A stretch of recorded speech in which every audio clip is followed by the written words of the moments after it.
男人用力掐住狗狗的氣管，因为缺氧，狗狗持續發出刺耳的慘叫，主人看的心都要碎了，但又不敢上前干預，身上密密麻麻的傷口全是拜他所賜。他們清楚，如果狗狗暴虐的性格再不進行糾正，以後的傷口只會更多，早晚有一天會出大事。反觀訓犬師卻不急不躁，他單手掐住狗狗的支氣管，將它捏了起來，還面帶微笑的挑釁他。해결할 수 있어, 그치? 우리 입이 착하잖아, 그치? 狗狗被氣得惱羞成怒，用鋒利的尖牙發出警告，眼神裡也滿是殺氣。主人臉上更是寫滿了擔憂。訓犬師一邊訓練狗狗，一邊安撫主人的情緒。小白是柴犬中少有的白柴，幼崽時期非常的乖巧懂事，因此深得家人寵愛。在外人看來，狗狗性格很好，沒有任何問題，但只有主人才知道，狗狗乖巧可愛的外表下藏着一顆極其暴躁的內心，並且隨着年齡的增長愈發嚴重。它有着近乎瘋狂的佔有慾，沙發的角落是它的專屬位置，一旦有人靠近，它就會追上去，不顧一切的撕咬。只要主人不下沙發，它就會一直撕咬，而且咬得越來越狠。玩具更是不允許任何人觸碰，否則等待你的只有被咬。它的獠牙已經在主人手上留下了成千上萬個傷口，並且小白還極其反感梳毛，梳子碰到它的瞬間，它會當場暴怒，持續發出威脅性的低吼。主人想不明白，為什麼小時候那麼可愛乖巧的一隻狗，如今會變得如此暴躁，因此他們找來當地最權威的訓犬師幫忙訓練狗狗。訓犬師剛進家門，小白就搖着尾巴表示熱烈歡迎，儼然一副人畜無害的樣子。但訓犬師可不打算給他好臉色，對着小白就是一個頂膝。可即使這樣，狗狗還是想和他親近，他又是一記鞭腿，直接把小白鞭跪下了。狗狗此時熱情全無，即使是一條傻狗也明白，眼前的男人並非善茬。果然，訓犬師進門後就用繩子綁住護欄，直接坐在了小白的專屬沙發上。他示意主人往一邊站，他就是要讓狗狗清楚地看到自己霸占了他的王位。接二連三的挑釁讓小白氣不打一處來，這正是訓犬師要達到的目的。接着他又拿起小白的墊子向護欄走去，當着他的面直接把他的家扔了出去。隨後訓犬師把他放了出來，並佩戴牽引繩。這時小白突然兇神惡煞地露出獠牙，眼前這個陌生的男人今天幾次三番無休止地反覆挑戰他的底線，小白早已忍無可忍，狠狠地咬在訓犬師的手上，無疑是在發出警告。但還沒等他做出下一步行動，訓犬師就扯着他脖梗的項圈把他單手拎起，強烈的窒息感讓他發出刺耳的尖叫，並伴隨着哀嚎不斷掙扎。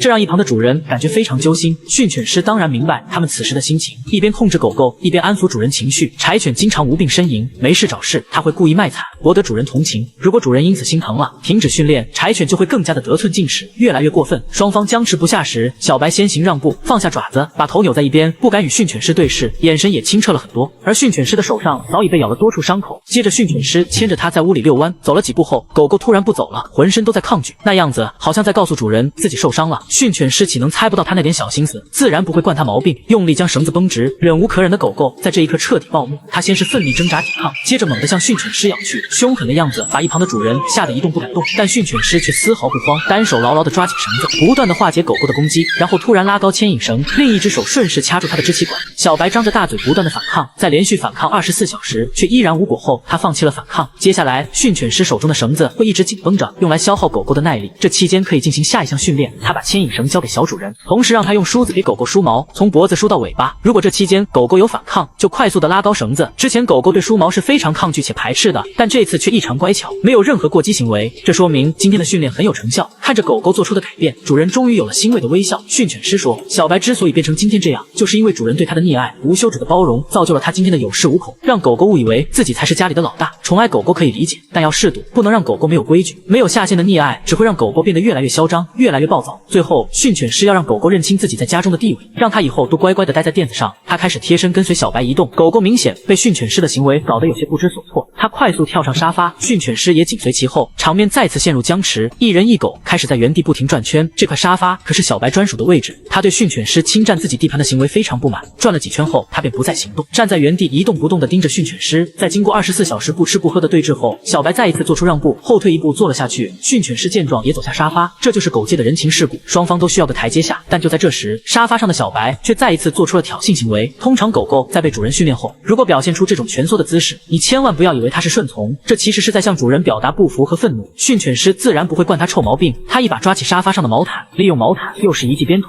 把小白趕下沙發。被攆下來的小白自然不甘心，他還想要上去，但訓犬師十分強勢地擋在他面前。狗狗感受到了強大的氣場，趴在了訓犬師的腳邊，訓犬師順勢對他進行壓制。小白慌亂地跑到了一旁的墊子上，這就是訓犬師要達到的效果。接着訓犬師讓小主人把狗狗的玩具全部拿出來扔在地上，拿的時候要大大方方的，不要在意狗狗的感受和想法，然後再霸氣地把他的玩具全部踢飛。小白看着灑落一地的心肝寶貝，整隻狗都快碎了，呆坐在原地一動不動。在確定狗狗沒有應激反應後，主人才將玩具撿回。小白全程都沒有失控，異常的乖巧從容，看起來訓練的效果確實很不錯。訓犬師最後後也提醒主人，最近對狗狗要爱搭不理，不能对它们太热情，也不能喊它们的名字，要让它们認清自己的地位。在接下來的日子裡，小白會自覺的去墊子上睡覺，梳毛時也不再大吼大叫，看樣子確實變好了很多。雖然訓練過程比較觸目驚心，但最後取得了這麼好的結果，付出的努力還是非常值得的。